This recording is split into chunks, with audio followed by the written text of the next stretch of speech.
మిత్రులకు శుభోదయం. నేను మీ శ్రేభిలాషి JS Bavaja. JSB with you YouTube ఛానల్లోకి స్వాగతం. ఉమ్మడి చిత్తూరు జిల్లా పరిధిలోని మామిడి దిగుబడులు అనే కార్యక్రమంలోకి స్వాగతం. ఇప్పుడు మనం చిత్తూరు జిల్లా పుల్చల మండలం కల్లూరు పరిసర ప్రాంతాల్లోని ఒక మామిడి తోటలో ఉన్నాం. రైతు దాదాపు 10 ఏళ్ల క్రితం మొక్కలు నాటి వాటి పెంపకం చేపట్టడంతో కాస్త విశాలంగా దాదాపు 10 అడుగుల పైబడి పొడవు వెడల్పుతో చెట్లు విశాలంగా విస్తారంగా ఎదిగేందుకు ఆకాశం వైపు పోయిన దృశ్యాలు గమనిస్తున్నాం. తోతాపురి రకం అధికంగా నాటి వాటి పెంపకం చేపట్టడంతో ఈ ఏడాది పంట దిగుబడులు 40 నుండి 50% ఈ తోటలో మనకు దర్శనమిస్తున్నాయి. ఆ దృశ్యాలను గమనిస్తున్నాం.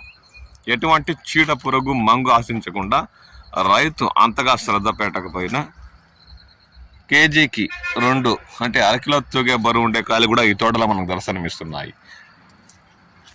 తోతాపురి 80% పైబడి నాటి మిగతా 20% ఇతరత బంగినపల్లి, పుల్లూర, టేబుల్ రకాలు నాటి వాటి పెంపకం చేపట్టడంతో రైతుకి ఈ ఏడాది పంట దిగుబడులు 40 నుండి 50% మేరకే దర్శనమిస్తున్నాయి. ఆ దృశ్యాలను ఇప్పుడు మనం గమనిస్తున్నాం.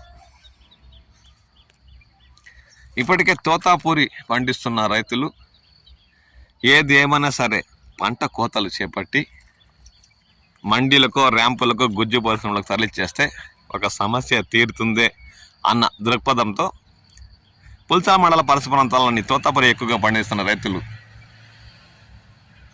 కోతలు వేగంగా చేపట్టి మండీలకు ర్యాంపులకు లేదంటే ఎక్కువ పంట దిగుబడి అయితే లోడ్ చేసుకుని గుజ్జు పరిశ్రమలకు పరుగులు పెడుతున్నారు.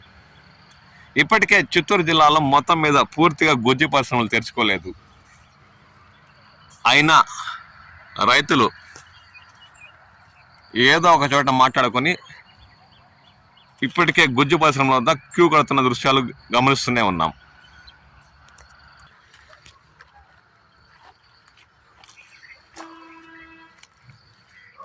చిత్తూరు జిల్లా జీడినెల్లూరు పరిసర ప్రాంతాల్లోని గుజ్జు పరిశ్రమ వద్ద దాదాపు 100లాది ట్రాక్టర్లు నిన్న కూడా అంటే మంగళవారం సాయంత్రం వర్షం ఒకవైపు కురుస్తున్నా దాదాపు సోమవారం నుండి ఎదురు చూస్తున్న ట్రాక్టర్లు 100లాది రహదారికి ఇరువైపులా మామిడి లోడ్లతో క్యూ కొడుతున్న దృశ్యాలు మనం ప్రతిరోజు గమనిస్తూనే ఉన్నాం. ధర ఎంత అనేది పక్కన పెడితే రైతులు చకచక కోతలు మొదలుపెట్టి గుజ్జు పరిశ్రమలకి ర్యాంపులకి మండీలకు తరలిస్తున్నారు. ర్యాంపులు మరియు మండీల వద్ద టన్ను 5,000తో కొనుగోలు చేస్తున్న విషయం మనకు తెలిసిందే. కొన్ని చోట్ల ఇప్పుడే తోతాపూరి రకం కోతలు మొదలు పెట్టకండి, మాకు గుజ్జు పరిశ్రమలు చెప్పలేదు, చెప్పిన వెంటనే చెప్తాను, మళ్ళీ కాలంటి కోతలు మొదలు పెడతానని చెప్తున్నట్లు స్థానిక రైతులు పేర్కొంటున్నారు. అయినా ఆత్రంతో రైతులు పంట ఏమవుతుందో ఏమో,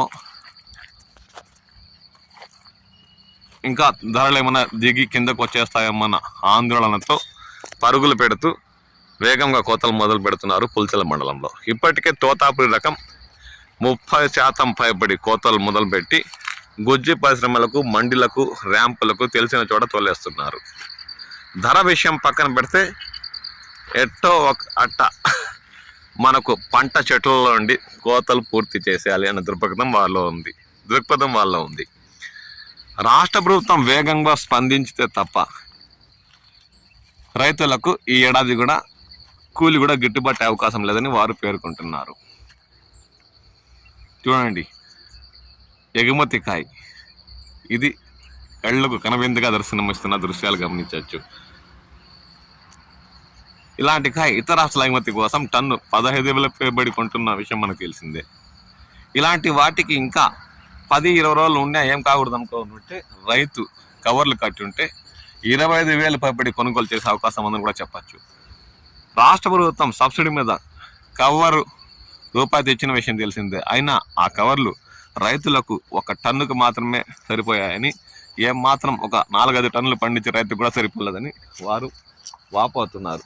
ఎందుకంటే ఒక పాస్బుక్ మీద రైతుకి ఒక ప్యాకెట్ అంటే 3,000 కవర్లు ఉండే కాయలు కట్టే కవర్లు మాత్రమే దానిలో ఉన్నాయని, 3,000 పైబడి లేవని దీంతో ఏమాత్రం రైతుకి సబ్సిడీ మీద ఇచ్చిన కవర్లు సరిపోలేదని రైతులు పేర్కొంటున్నారు. లేదంటే కాస్త కూస్త ఇంకా ఎక్కువ ఇచ్చి ఉంటే ఒక 4-5 టన్నులకు లేదా 2-3 టన్నులకు సరిపడే 3-4 బ్యాగులు ఇచ్చి ఉన్న రైతులు పంట కాస్త ఆలస్యంగా కోతలు మొదలుపెట్టి ఉన్న చెట్లలోనే పంట అలాగే ఉంచినా ఏమాత్రం నష్టపోయే అవకాశం లేకుండా ఉండేదని వారు పేర్కొంటున్నారు. అదే చీడ ఇలాంటి కాయకి మంగు ఇతర పంటకు ఆశించకుండా కవర్ కట్టుకో ఉండొచ్చని, అదే ప్రైవేట్గా కొని కట్టుంటే టన్నుకు 8 నుండి 10,000 అదనపు ఖర్చులు ఉండేవని, ఇప్పుడు తోతాపూరి అమ్మకాలే ఇలాంటి మంచి రంగు నాణ్యత కలిగిన కాయలు 15,000కే అత్యధిక ధర పలుకుతున్నాయని, ఏమాత్రం గిట్టుబాటు అయ్యే అవకాశం లేదని, ఇవన్నీ పక్కన పెడితే రాష్ట్ర ప్రభుత్వం ఇప్పటికే స్పందించాలని, రాజు తలుచుకుంటే కొడ దెబ్బలకి కొదవే లేదని రైతులు పేర్కొంటున్నారు. ఎందుకంటే రాష్ట్ర ప్రభుత్వం గత ఏడాది కూడా ఆలస్యంగా స్పందించినందుకు అప్పటికే చాలా మేరకు తోతాపూరి రకం పంట చిత్తూరు జిల్లా పరిసర ప్రాంతాల్లో చెట్లలోనే మాగి వాటికి పండుగలు పట్టి కుళ్ళి కింద రాలిన దృశ్యాలు గమనించాం.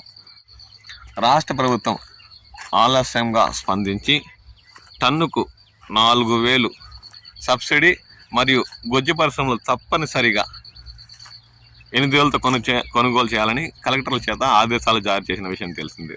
అయినా గొజ్జు పరిశ్రమలు ఏం మాత్రం జంకోకుండా భయపడకుండా మొదట్లో 4, 5, 6,000 పైబడి కొనుగోలు చేయని విషయం కూడా తెలిసింది. పంట చివరిలో మాత్రం 8,000తో కొనుగోలు చేశారు. అప్పటికే తోతాపూరి రకం చాలా మేరకు రైతులను నష్టపరుస్తూ చెట్లలోనే కుళ్ళి రాలిపోయిన విషయం మనకు తెలిసిందే. కాబట్టి రాజు తలుచుకుంటే కూడా దెబ్బలు కొదవే లేదన్నట్టు ఈ ఏడాదైనా ఇప్పటికైనా ఇక ఈ 2 వారాల లోపే ఈ పంట, ఇప్పుడు చూస్తున్న పంట చూడండి, కాయలు ఇప్పటికే రంగు బాగున్నాయి. ఇవి ఇతర రాష్ట్రాల ఎగుమతి కోసం పనికొస్తాయి. ఇక పచ్చని కాయలు గుజ్జు పరిశ్రమల కోసం కాయల కోసమైనా ఇవి 15 రోజులు ఇక చెట్లో ఉన్నాయి. ఏమాత్రం పండుగ కానీ కుళ్ళిపోవడం కానీ జరగదు. ఈ 15 రోజులు రైతులు కాపాడుకోవచ్చు.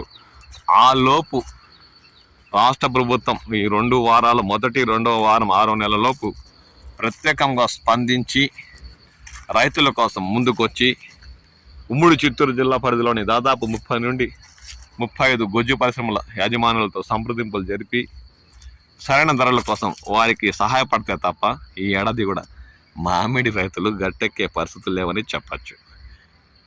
టన్నుకి 10,000 రూపాయలు గొజ్జు పరిశ్రమలు ఇప్పిస్తే కానీ ఈ ఏడాది దాదాపు 3 నుండి 4 సార్లు పంటల దిగుబడుల కోసం రైతులు పడిన కష్టాలు, ఖర్చులు ఏమాత్రం తిరిగి రావని వారు ఆవేదన వ్యక్తం చేస్తున్నారు. దీనిపై రాష్ట్ర ప్రభుత్వం ప్రత్యేక దృష్టి సారించాలని వారు కోరుతున్నారు. ఇప్పుడు మనం చూస్తున్న ఈ తోటలో తోతాపూరి రకం 40 నుండి 50% పంట దిగుబడులు వచ్చాయి. అంతేకాక ఇవి ఇతర రాష్ట్రాల ఎగుమతి కోసం వ్యాపారస్తులు ఎగుబడి కొనుగోలు చేసే రకమనే చెప్పాలి. ఎందుకంటే కాయ మంచి రంగు, నాణ్యత, ఎటువంటి ఇంగు లేకుండా మనకు దర్శనం ఇస్తుంది. 2 కిలోలకు 5 కూడా తూగే కాయలు ఈ తోటలో ఉన్నాయి. అత్యధికంగా ఈ తోతాపూరి బెంగళూరు రకం మంచి నాణ్యతనిచ్చాయని చెప్పాలి. ఇక మీ ప్రాంతాల్లో మామిడి దిగుబడులు ఎలా ఉన్నాయి? తోతాపూరి రకానికి ఏమైనా డిమాండ్ ఉందా? గుజ్జు పరిశ్రమలు ఏమాత్రం ధరలు నిర్ణయిస్తున్నాయి? దీనిపై కామెంట్ సెక్షన్లో కామెంట్ చేయండి. మీరు కవర్లు కట్టి పంటను ఏమన్నా కాపాడుకుంటూ వస్తున్నారా? ఇక ఈ ఏడాది మామిడి రైతులకు ఆర్థికంగా బలపడే అవకాశాలు, సూచనలు ఏమైనా మీకు కనిపిస్తున్నాయా? రాష్ట్ర ప్రభుత్వం ఇప్పటికే స్పందనలో ఆలస్యమైందా అన్న విషయంపై కామెంట్ సెక్షన్లో కామెంట్ చేయండి. మీ విలువైన అభిప్రాయాలు తెలియచేయండి. నేను మీ శ్రీ విలాసి JS బావాజా.